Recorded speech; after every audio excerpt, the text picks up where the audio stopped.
The reason people change is because of pain. The reason we grow is because we get uncomfortable and we embrace being uncomfortable.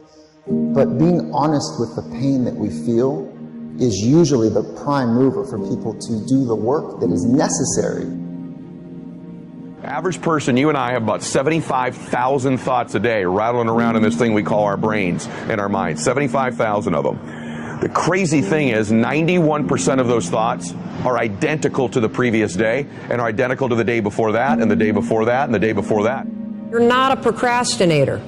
You have a habit of procrastinating. And so most people never take the time to analyze what they think about.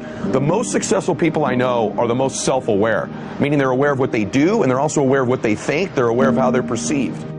But people like to give themselves this excuse. I do not have the energy to do this. Whatever.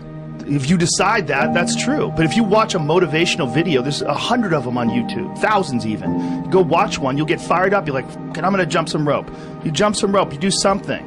Just do some push-ups, do something, do some bodyweight squats. You'll feel better.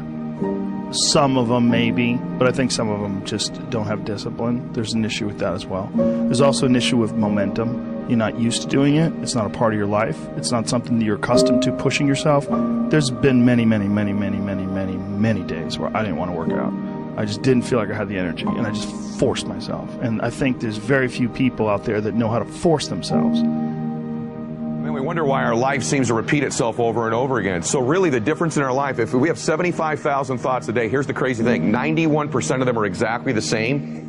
The separation in our life is in those 9% of their thoughts, because remember this, these magnets are pretty powerful. That's why I'm always saying that your obsessions become your possessions, because they do. You draw into your life exactly what it is you think about. It's a physical reality that you attract to yourself what you think about. So the difference in our life is 9% of our thoughts. That's why people say all the time the difference between winning and losing is so small, it's almost too scary to talk about. And really, we've identified what it is. It's 9% of what we think about alters the direction of our life. So what I'm here to tell you today is you've got to hone in and get aware of what you think about and then alter those 9% of the thoughts that are variable on a daily basis to serve you. And you know, people are very, very, very, very tough. And it turns out that if you face things that you can put up with a lot more than you think you can put up with, and you can do it without becoming corrupted. You have to be alert when you're suffering. You have to be alert to the beauty in life, the unexpected beauty in life. And you know, you have to look for those that little bit of sparkling crystal in the darkness when things are bad. You have to look and see where things are still beautiful and where there's still something that's sustaining. And you know, you narrow your time frame and you be grateful for what you have, and that can get you through some very dark times. Our belief system is based upon our evaluation of something. Frequently, if we reevaluate a situation, our belief about it will change. I began reevaluating who I was. I started to study. I never stopped studying. And I found as I reevaluated, I had a much higher opinion of myself. I found out things about me that I would have never believed if you had told me. The power that's locked up within us, the marvelous system we've got.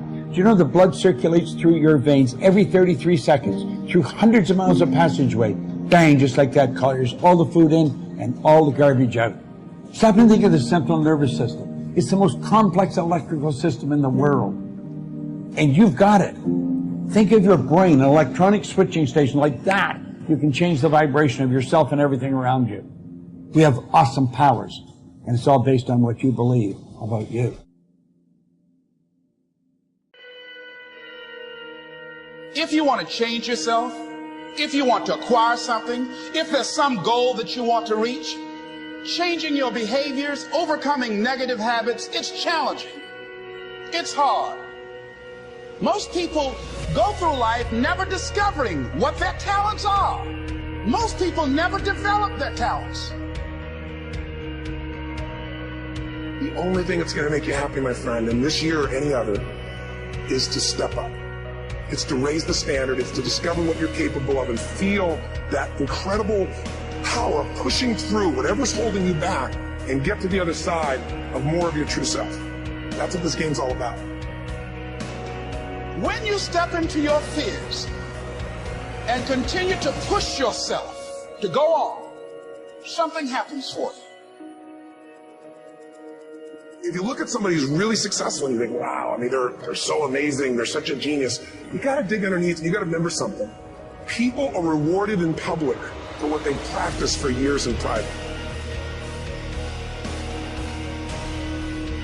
If you don't develop the courage to do that which has been given you to do, and you spend a lot of time going around trying to convince other people or trying to get their approval, what will happen is that you will lose your nerve.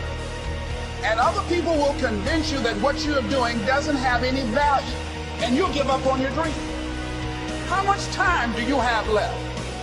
How much time do you have left?